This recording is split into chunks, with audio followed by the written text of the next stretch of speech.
ఎన్ని గొర్రెలున్నాయి? 100. బోధకుడా, వాటిలో ఒకటి తప్పిపోతే ఏం చేస్తావు? నేను దానికోసం వెతుకుతాను. 99 సంగతేంటి? నేను వాటిని విడిచిపెట్టాలి. నేను ఒక గొర్రెని పోగొట్టుకోలేను.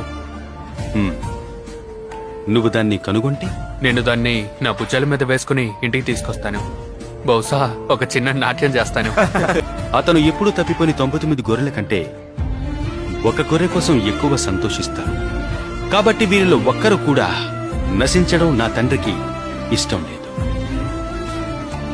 అదేవిధంగా నేను మీకు చెప్తున్నాను, పశ్చాత్తాపం అవసరం లేని 99 మంది నీతిమంతుల కంటే పశ్చాత్తాపపడే ఒక పాపిని బట్టి పరలోకంలో ఎక్కువ ఆనందం ఉంటుంది.